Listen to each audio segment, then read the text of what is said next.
నమస్కారం. లక్ష్మి చెప్పే కథలకు స్వాగతం. వీణులతో వీక్షించటానికి సిద్ధం కండి. ప్రియ సఖులు, ఇప్పుడు మనం ప్రముఖ రచయిత శ్రీ కొమ్మూరి వేణుగోపాలరావు గారు రచించిన ప్రేమ నక్షత్రం ధారావాహిక నుండి 8వ భాగం వినేద్దామండి. ఈ అమ్మాయి ఎంత బాగుంది! కళ్ళార్పకుండా చూస్తూ ఉండిపోయాడు రామకృష్ణ. తన చెయ్యి విడిపించుకుని ఫణి వెళ్ళిపోయిన సంగతి కూడా అతను గుర్తించలేదు. సూట్ కేసు పట్టుకుని ప్లాట్ఫామ్ మీదకు దిగి తన వైపు 2 కళ్ళు గుచ్చిగుచ్చి చూస్తూ ఉండటం గమనించి తత్తరపాటు చెంది అనుకోకుండా అతని మొహంలోకి చూసింది. రామకృష్ణ అప్రయత్నంగా కొంటెగా నవ్వాడు. వసుమతి మరింత కంగారు పడింది. వెంటనే ఏదో విషయం స్ఫురణకొచ్చినట్లు తల అటు ఇటు తిప్పి వాడిగా చూసింది. ఏవండి అన్న కంఠం వినిపించి ఉలిక్కిపడి నన్నేనా అనుకుంటూ ఎదురుగా చూసింది. రామకృష్ణ కనిపించాడు నవ్వుతూ. వసుమతి మరొకసారి బెత్తరపోయింది. ఏమిటి అలా చూస్తున్నారు? మిమ్మల్నా కాదా అనా? అక్షరాల మిమ్మల్నేనండి అన్నాడు. ఈసారి వసుమతి కొంచెం ధైర్యం తెచ్చుకొని నాతో మీకేం పనండి అంది. అయ్యో అలా అనకండి. మనిషి అన్నాక ఒకరితో ఒకరికి అనేక పనులుంటాయి అన్నట్లు ఎవరికోసం అండి చూస్తున్నారు? మీకోసం స్టేషన్కి ఎవరైనా రావాలా? అవును రావాలి అంది వసుమతి కోపంగా. ఎవరండి? నా మొగుడు అని అతన్ని తప్పించుకుని ఇంకా ఒక్క క్షణమైన ఆలస్యం చేయకుండా అక్కడి నుంచి కదిలి ఒడివడిగా నడవసాగింది. అతనితో అలా ధైర్యంగా మాట్లాడిందే కానీ వాస్తవానికి ఆమెకు ముచ్చెమటలు పడుతున్నాయి. గుండె దడదడ కొట్టుకుంటోంది. ఆమె అలా భయపడటానికి కారణం రామకృష్ణ కాదు, సామర్లకోట నుండి తనను ఒకడు వెంటాడుతున్నాడు. ఆ ఒకతను ఎవరో కాదు, శైలజ మేనత్త కొడుకు. ముఖం మీద స్ఫోటకం మచ్చలతో ఎర్రటి కళ్లతో భయం గొలుపుతూ కనిపించే వ్యక్తి. ఆ వ్యక్తి తమ ఇంటికి మధ్య చాలాసార్లు వచ్చాడు. శైలజ ఎక్కడుంది చెప్పు అని అడిగేవాడు. తనకు తెలియదని బొకాయించింది. అంతేకాదు తన చెల్లెళ్లకు తమ్ముళ్లకు కూడా ఆ మనిషి వస్తే ఎంత బెదిరించినా ఫణిని గురించి కానీ శైలజ గురించి కానీ ఆచూకీ చెప్పొద్దని గట్టిగా హెచ్చరించింది. శైలజ తండ్రి కూడా తన దగ్గరకు వచ్చి వెళ్ళాడు. కాకినాడ కూడా వచ్చి అతను అలాగే వేధిస్తున్నాడని జాగ్రత్తగా ఉండమని చెప్పి వెళ్ళాడు. 2 రోజుల క్రితమే అన్నయ్యకు తను ఉత్తరం రాసింది. కానీ ఉత్తరాలలో కుటుంబ విషయాలు కానీ ఇతరులకు తెలిస్తే కీడు కలిగించేది కానీ రాయొద్దని అన్నయ్య ఇదివరకు రాసున్నాడు. ఆ మనిషి వల్ల ఎప్పటికైనా వాళ్ళిద్దరికీ హాని కలిగే అవకాశం ఉంది. అంతేకాకుండా ఆర్థిక ఇబ్బందుల గురించి అతనితో ముఖాముఖి కొన్ని సమస్యలు చర్చించి పరిష్కార మార్గం ఆలోచించాలనుకుంది. అందుకని అప్పటికప్పుడు పిల్లలకు ఇల్లు అప్పచెప్పి విజయవాడ బయలుదేరింది. సామర్లకోట స్టేషన్లో హఠాత్తుగా అతను కనిపించేసరికి గుండె గుబేలుమంది. దానికి తోడు అతను ఊరుకోకుండా దగ్గరకు వచ్చి ఎక్కడికి అని అడిగాడు. నీకెందుకు అంది ధైర్యం తెచ్చుకుని. మీ అన్నయ్య దగ్గరకా? కాదు, ఉద్యోగానికి ఇంటర్వ్యూ వచ్చింది, పోతున్నాను అంది. ఏ ఊరు? ఏలూరు. నువ్వు చెప్పేది నిజమేనా? నువ్వంటే నాకేమన్నా భయమా అబద్ధం చెప్పడానికి? ఇంతలో రైలు వచ్చింది. ఆమె గబగబా వెళ్ళి ఓ జనరల్ కంపార్ట్మెంట్లో ఎక్కింది. అతను తనలో తను నవ్వుకుని ఇంకో కంపార్ట్మెంట్లో ఎక్కాడు. అతను ఆగిన ప్రతి స్టేషన్లోనూ దిగటం, తనను గమనిస్తూ ఉండటం ఆమె చూస్తూనే ఉంది. తాడేపల్లిగూడెం వచ్చింది. రైలు ఇంకా పూర్తిగా ఆగకముందే ఆమె గబుక్కను దిగిపోయి చాలా వేగంగా నడుచుకుంటూ దూరంగా ఉన్న ఇంకొక కంపార్ట్మెంట్లోకి ఎక్కేసింది. ఏదైతే అది అయిందని. టీసీ ఆమె వంక ప్రశ్నార్థకంగా చూశాడు. రిజర్వేషన్ ఉందా అన్నట్లు. అతన్ని యువతలకు పిలిచి చాటుగా అంది. ప్లీజ్, ఒక దుండగుడు నన్ను ఫాలో అవుతున్నాడు.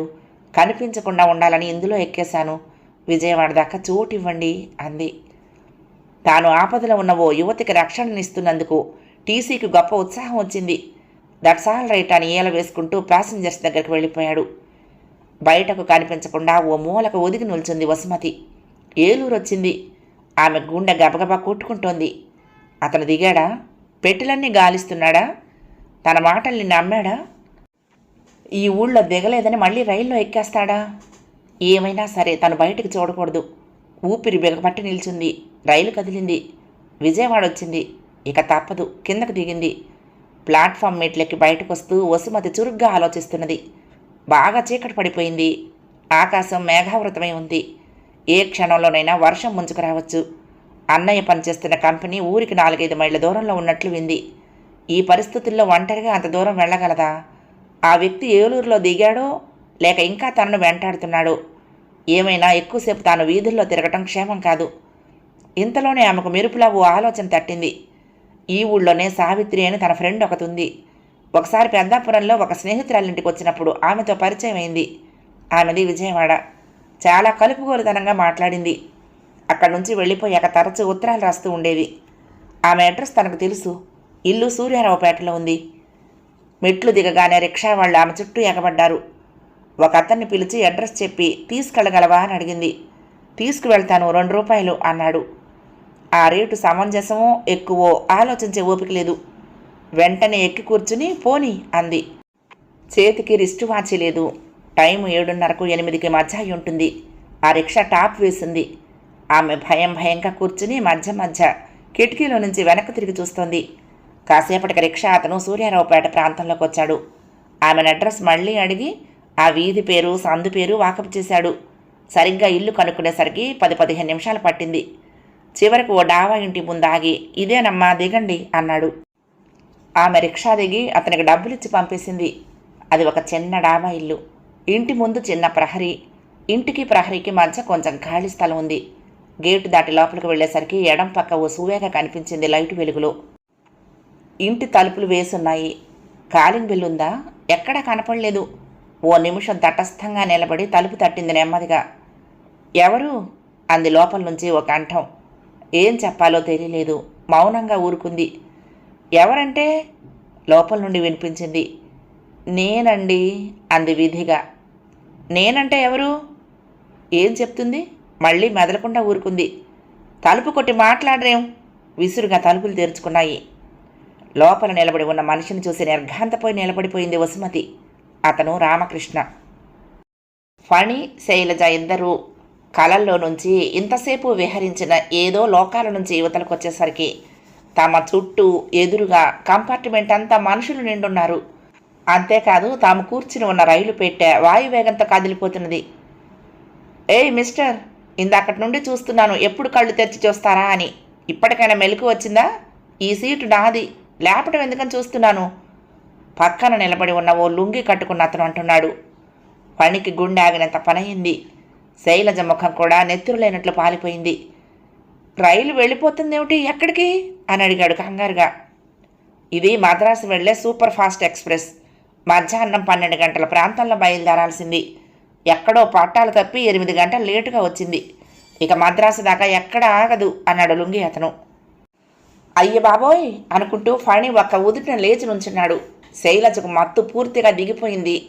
ఆమెకు అయోమయంగా ఉంది. అప్రయత్నంగా తను లేచి నుంచింది. ఏం చెయ్యాలి? ఈ రైలు తమని మద్రాసు దాకా తీసుకువెళ్ళిపోతుందా? తెల్లారేసరికి కళ్ళలు వచ్చేస్తాడు. తమ బండారం బయటపడిపోతుంది. మద్రాసు నుండి మళ్ళీ తిరిగి రావాలంటే ఇంకొక రోజు. ఈ ప్రమాదం నుండి ఎలా తప్పుకునేటట్లు? కొన్ని గంటల క్రితం ఏ ఉద్యోగానికి రాజీనామా ఇవ్వడానికి సిద్ధపడ్డాడు. ఆ ఉద్యోగం పోతుందేమోనని ఇప్పుడు హడలిపోతున్నాడు. పిచ్చెక్కినట్లు ఆ పెట్టెలో అటు ఇటు తిరుగుతూ ఉంటే అక్కడున్న వాళ్ళంతా వాళ్ళ వంక చోద్యం చూస్తున్నారు. ఏదో హాస్య సన్నివేశం చూస్తున్నట్టుగా ఎగతాళిగా నవ్వుకునేవాళ్ళు నవ్వుకుంటున్నారు. అసలు రైలు ఎంత దూరం వచ్చుంటుంది? కూర్చుని ఉన్న ఒక అతన్ని అడిగాడు. దాదాపు 20 మైళ్ళు వచ్చి ఉండొచ్చు. పర్వాలేదు, 20 మైళ్ళు అయితే ఎంత చీకటైనా సరే ఎలాగోలా నడిచి వెళ్ళిపోవచ్చు తెల్లారే లోపల. చైన్ లాగేస్తే రైలు ఆపుతాడు, కానీ డబ్బు కట్టాలి. జేబులో 10-15 రూపాయల కంటే ఎక్కువ లేవు. శైలజ బిక్కమొహం వేసుకుని నిలబడి ఉంది. అతని మొహంలోకి ప్రశ్నార్థకంగా చూసింది. ఆ చూపులకి జవాబు చెప్పలేక అతను తల పక్కకు తిప్పుకున్నాడు దిగులుగా. పెట్టెలో అందరి చూపులు వారిద్దరి మీదే ఉన్నాయి. ఏం చెయ్యాలి? అతను గబగబా ఆలోచిస్తున్నాడు. కొన్ని క్షణాల క్రితం ఎంత ఆనందంగా ఉన్నారు, ఇప్పుడు ఎంత విషమ పరిస్థితిని ఎదుర్కొంటున్నారు. ఇంతలో రైలు వేగం తగ్గుతున్న సూచన కానొచ్చింది. నిజమేనా లేక భ్రమ? నిజమే. రైలు క్రమక్రమంగా వేగం తగ్గి ఆగుతోంది. అతని మనసులో ఏదో ఆశాజ్యోతి వెలిగినట్లయింది. మెరుపుల తలుపు దగ్గరికి వెళ్ళి బయటకు వంగి చూశాడు. సిగ్నల్ పడి ఉండదు. రైలు ఆగిపోతోంది. చుట్టూ చిమ్మ చీకటి. కన్ను పొడుచుకున్నా ఏమీ కానరాటం లేదు. రైలు ఆగిపోయింది. శైలు ఒక్క కేక పెట్టాడు. ఆమె చప్పును వచ్చి అతని పక్కన నిలబడింది. అతను గవాలన కిందకి దూకి ఆమెకు చెయ్యి అందించాడు. ఆ చెయ్యి ఆసరాతో ఆమె కూడా ఆలస్యం చేయకుండా కిందకు దిగిపోయింది. కంపార్ట్మెంట్లోని వారంతా ఆ ఇద్దరి వంక ఆశ్చర్యంగా చూస్తున్నారు. ఈ ఇద్దరూ మాత్రం ఈ ప్రపంచాన్ని లెక్క చేయనట్లు దిక్కులు చూస్తూ నిలబడ్డారు. 1-2 నిమిషాల్లోనే రైలు కదిలి వాళ్ళిద్దరిని అక్కడ ఒంటరిగా విడిచి రోదిస్తున్నట్లు బరువుగా వెళ్ళిపోయింది. శైలజ చుట్టూరా చూసింది. వెన్నెల రాత్రి కూడా కాదు, చీకటి ఎడారిలో చుట్టుకుపోయినట్లు, ఈ ప్రపంచమంతా నశించి తామిద్దరే మిగిలిన్నట్లు. తలెత్తి పైకి చూసింది. నక్షత్రాలన్నీ ఏమయ్యాయో, మబ్బులు కమ్మేసి చిక్కటి దుప్పటి కప్పేసినట్లు ఆకాశమంతా మూసుకుపోయి ఉంది. ఉన్నట్టుండి ఆమెకు భయం వేసి శరీరంలో సన్నని వణుకు ప్రారంభమైంది. ఫణి చేయి గట్టిగా పట్టుకుంది. ఫణి ఆమెకు ధైర్యం చెప్తున్నట్లు దగ్గరకు తీసుకుని రెండో చేత్తో తల నిమిరాడు. ఫణి, నాకు చాలా భయంగా ఉంది అంది. శైలు, నీ పక్కన నేనున్నాను, భయం దేనికి? ఈ పట్టాల వెంబడే నడుస్తూ వెనక్కి వెళ్ళిపోదాం అన్నాడు. అమ్మో, అన్ని మైళ్ళ నేను నడవలేను ఫణి, శక్తి లేదు. నాకు శక్తి ఉంది శైలు, నిన్ను భుజాన వేసుకుని ఎంత దూరమైనా నడుచుకుంటూ పోగలను అన్నాడు. అమ్మో వద్దు ఫణి, వేరే మార్గం ఏదైనా ఆలోచించు. ఫణి ఆ చీకట్లో అటు ఇటు దృష్టి సారించి చూశాడు. ఏదో ఆశాకిరణం తళుక్కుమన్నట్లయింది. దూరంగా మిణుకు మిణుకుమంటూ ఏదో వెలుగు కనపడుతోంది. శైలు, ఏదో కాంతి కనపడుతుంది, దగ్గరలో ఊరేదో ఉన్నట్టుంది. శైలజకు కొంచెం ధైర్యం వచ్చినట్లయింది. అటువైపు పోదాం ఫణి, మొదట ఊరో ఏదో చేరుకుంటే తర్వాత కార్యక్రమం మెల్లగా ఆలోచించుకోవచ్చు అంది. ఫణి ఆమె చేయి పట్టుకుని వెలుగు కనిపించిన వైపు నడవసాగాడు. ఎంత విచిత్రమైన అవస్థ! ఒక్క క్షణం నిజమేనా అనిపిస్తోంది, కలలాగా ఉంది. ఎన్నోసార్లు కలలు యథార్థాలైతే బాగుండునని మనుషులు కోరుకుంటూ ఉంటారు. కానీ కొన్నిసార్లు యథార్థాలు అలా నిలబడకుండా కలలైపోతే బాగుండునని కూడా అనుకుంటూ ఉంటారు. దారి సరిగ్గా లేదు, రోడ్డు ఎటువైపు ఉందో అసలు ఉందో లేదో తెలీదు. రాళ్ళు రప్పలు, పొదలు గోతులు, చెట్టు చేమలు, అతి ప్రయాస మీద నడవాల్సి వస్తోంది. కాంతి మాత్రం కనిపిస్తూనే ఉంది. ఉన్నట్టుండి చిరుకులు పడసాగాయి. ఆమెను మరింత పొదివి పట్టుకుని త్వరగా అడుగులు వేస్తున్నాడు. శైలజకు చాలా అలసటగా ఉంది. అయినా లేని శక్తి కూడ తీసుకుని సాధ్యమైనంత వరకు అతనితో సహకరిస్తుంది. వెలుగుకు కొంచెం దగ్గరవుతున్నారు. కానీ ఇంతలో వర్షం పెద్దదైపోయింది. గాలి కూడా తీవ్రంగానే వీస్తోంది. ఇద్దరూ వానలో చప్పగా తడిసిపోతున్నారు.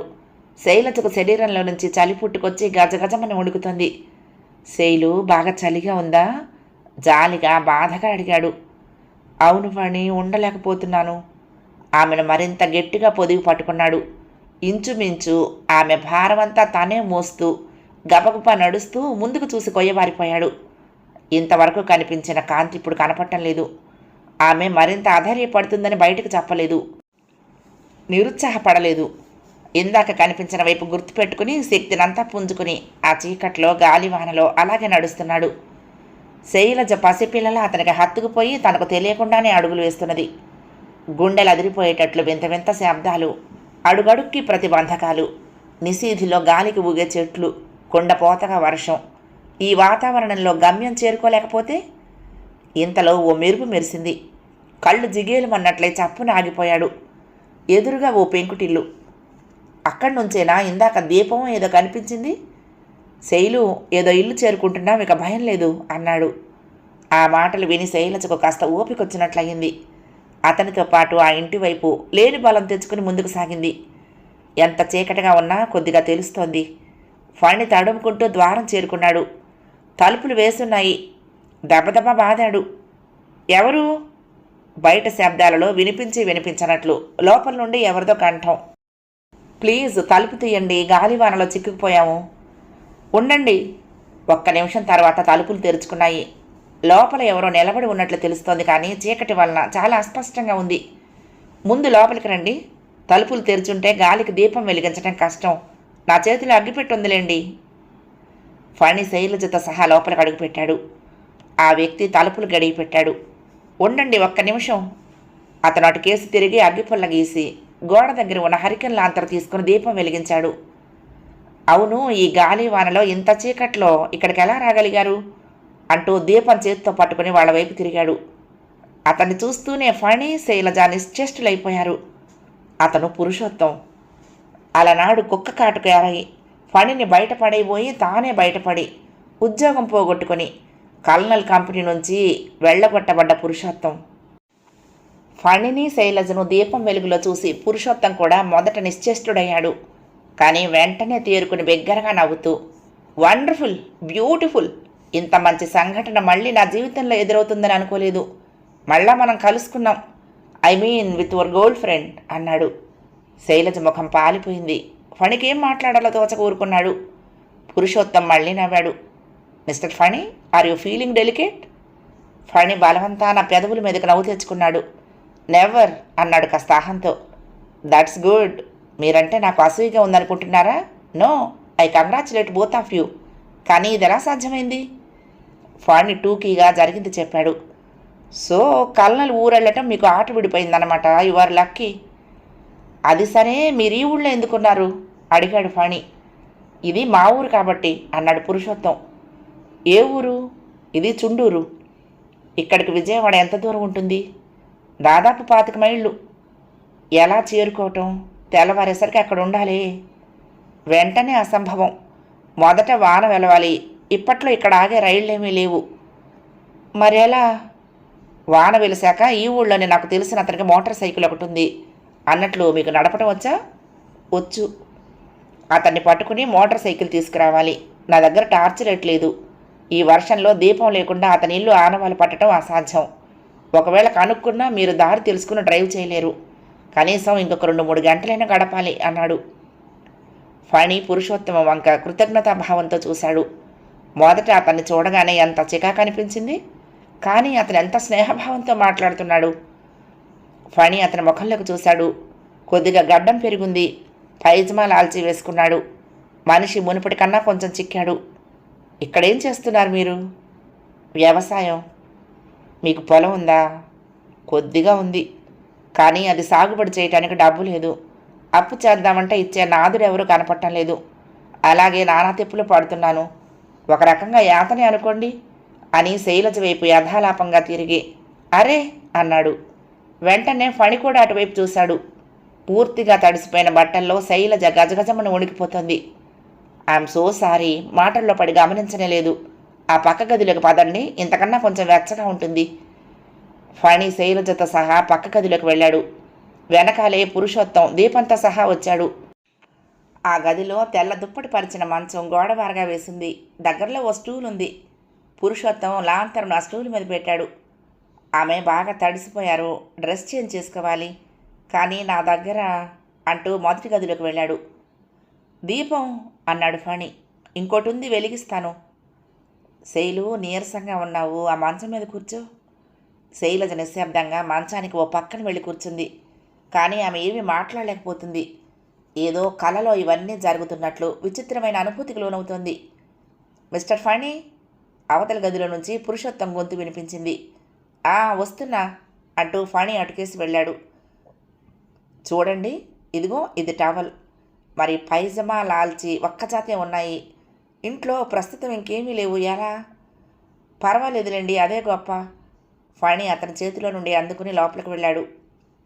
శైలు, ఇదిగో టవలు, తల ఒళ్ళు తుడుచుకో ఆమెకు అందించాడు. శైలజ ఇప్పుడిప్పుడే స్థిమిత పడుతోంది. కొంచెం ఊపిరొచ్చినట్లయింది.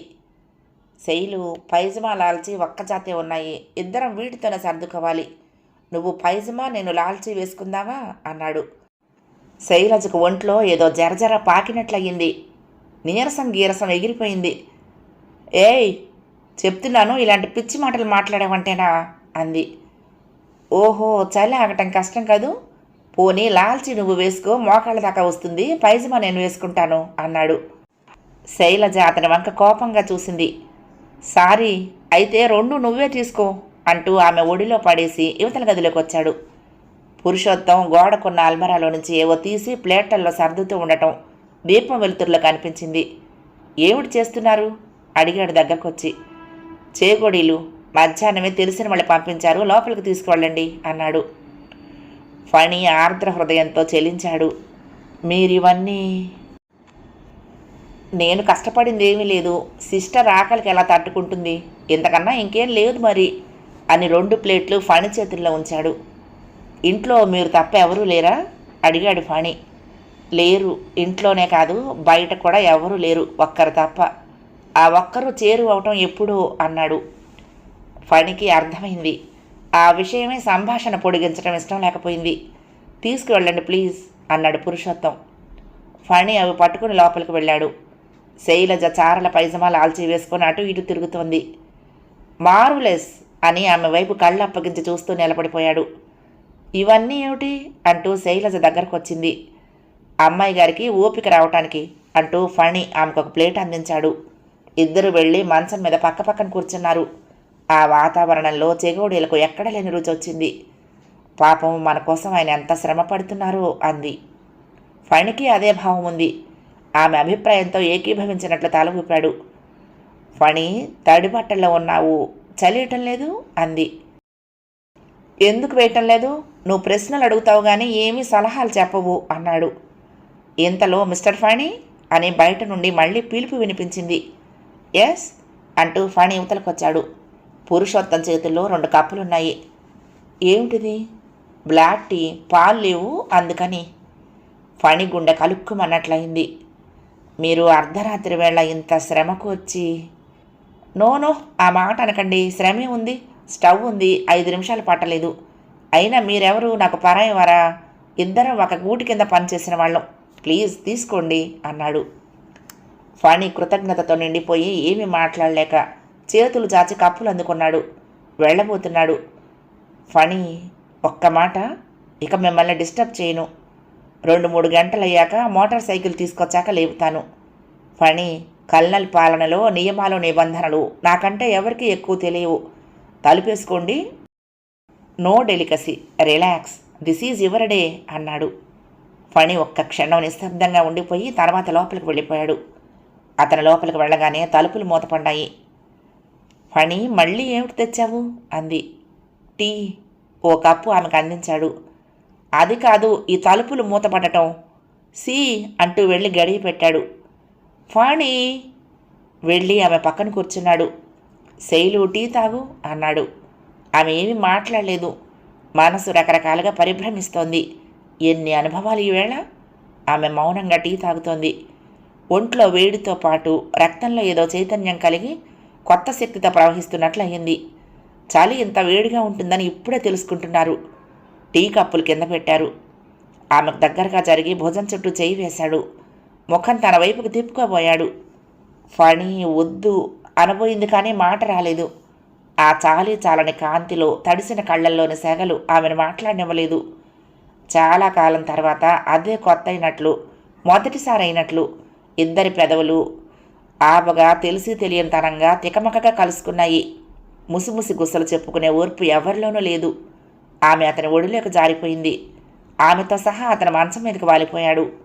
బయట వర్షం మోత, ఎక్కడో చెప్పటానికి వీలు కాని అస్పష్టమైన ధ్వని.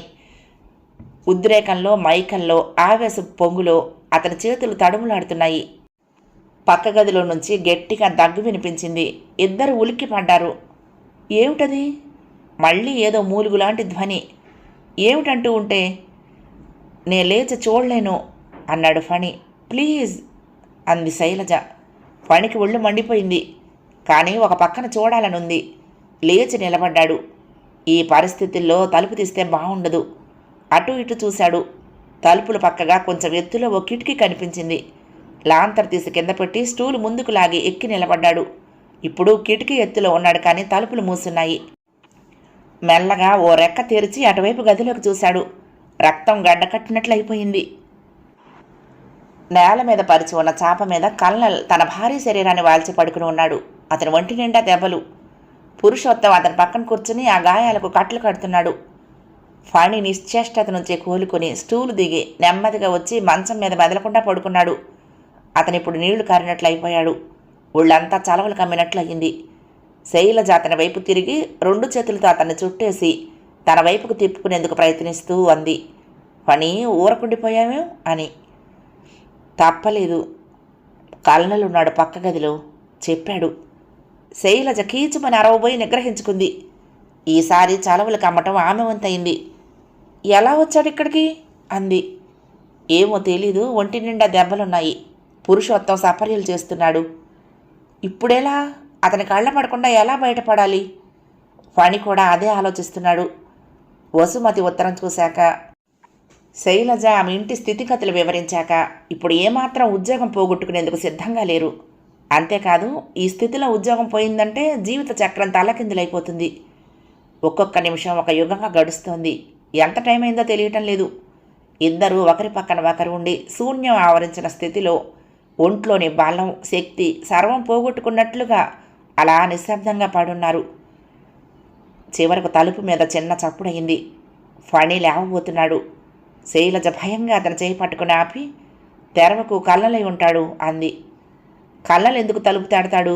పురుషోత్తమై ఉంటాడు. ఉండు, తలుపు తీని. ఫణి లేచి వెళ్ళి చప్పుడు చేయకుండా తలుపు తీశాడు. ఈలోగా శైలజ కూడా లేచి భయంగా ఓ పక్కకు ఒదిగి నిలబడింది. పురుషోత్తం లోపలికొచ్చాడు. తలుపు తీసి మళ్ళీ దగ్గరకు మూసి రహస్యంగా అన్నాడు, సారీ, అనుకోకుండా కొత్త పరిణామం వచ్చి పడింది. కల్నల్ జీపులో విజయవాడకు తిరిగొస్తూ చీకటి వలన గాలివాన తాకిడికి దారి తప్పి జీపును ఓ చెట్టుకు గుద్దించేశాడు. చప్పుడైతే నేను వెళ్ళి చూసేసరికి గాయాలతో పడున్నాడు. ఎలాగో సాయం పట్టి ఇంట్లోకి తీసుకొచ్చాను అన్నాడు. ఇప్పుడెలా ఉంది? ప్రమాదం ఏం లేదు, దెబ్బలు చిన్నవే. కాస్త కోలుకున్నాడు. తెల్లారితే వెళ్ళిపోగలనంటున్నారు కూడా. జీపు పాడైందో లేదో చూడాలి అన్నాడు పురుషోత్తం. ఇప్పుడేం చేయాలి? వర్షం బాగా తగ్గిపోయింది. నేను వెళ్ళి మోటార్ సైకిల్ తీసుకొస్తాను. ఆ బీరువా అద్దం తీస్తే ఇటు నుంచి బయటకు ఒక గుమ్మ ఉంది.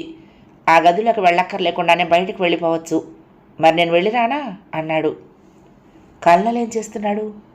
కళ్ళు మూసుకుని పడుకునున్నాడు. మన మాటలు వినిపించవులే. పురుషోత్తం అవతల గదిలోకి వెళ్ళి మళ్ళీ తలుపులు మూశాడు. శైలజ ఫణిమోహన్లోకి ఓసారి చూసి కళ్ళు వాల్చేసుకుంది. ఎంత వద్దనుకున్నా చిన్న నిట్టూర్పు విడవకుండా ఉండలేకపోయింది. కాసేపట్లో పైజమా లాల్చి విప్పేసి మళ్ళీ చీర జాకెట్టు తొడుక్కుంది. శైలు, చలి వేయటం లేదు అన్నాడు. ఆహా, ఇప్పుడు వేయటం లేదు. ఈసారి నిట్టూర్పు విడవటం అతని వంతయింది. ఆమె గమనించింది. దగ్గరకొచ్చి అతని మెడ చుట్టూ చేతులు వేసి గోముగా అంది, కోపమా ఫణి? I'm sorry. నీకు నిజంగా కోపం వచ్చింది. నేనేం చెయ్యను చెప్పు అంది.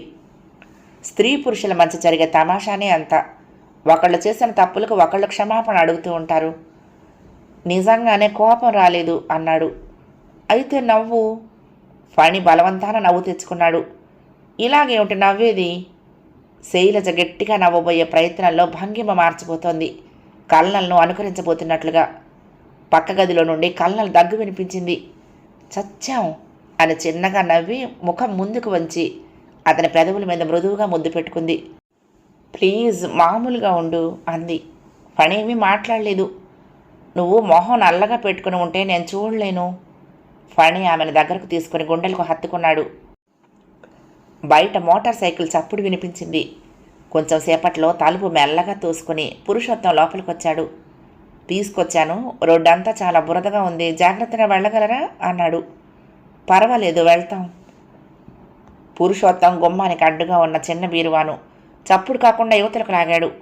ఫణి కూడా సాయం చేశాడు. పురుషోత్తం తలుపులు తెరిచాడు. బయట బాగా చీకటిగా ఉంది, కానీ వర్షం పూర్తిగా తగ్గిపోయింది.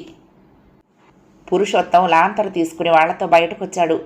మీరు దీన్ని నడిపిస్తూ ఉండండి, నేను రోడ్డు దాకా వచ్చి దారి చూపిస్తాను అన్నాడు. ఫణి మోటార్ సైకిల్ తీసుకుని మెల్లగా నడిపిస్తున్నాడు. పక్కనే శైలజ. పురుషోత్తం దారి చూపిస్తూ ముందుకు నడుస్తున్నాడు. అదిగో కల్నల్ గారి జీపు. దారి పక్కన ఓ చెట్టుకు గుద్దుకుని నిలబడి ఉన్న జీపును చూపించాడు. పెద్ద యాక్సిడెంట్ కాదు.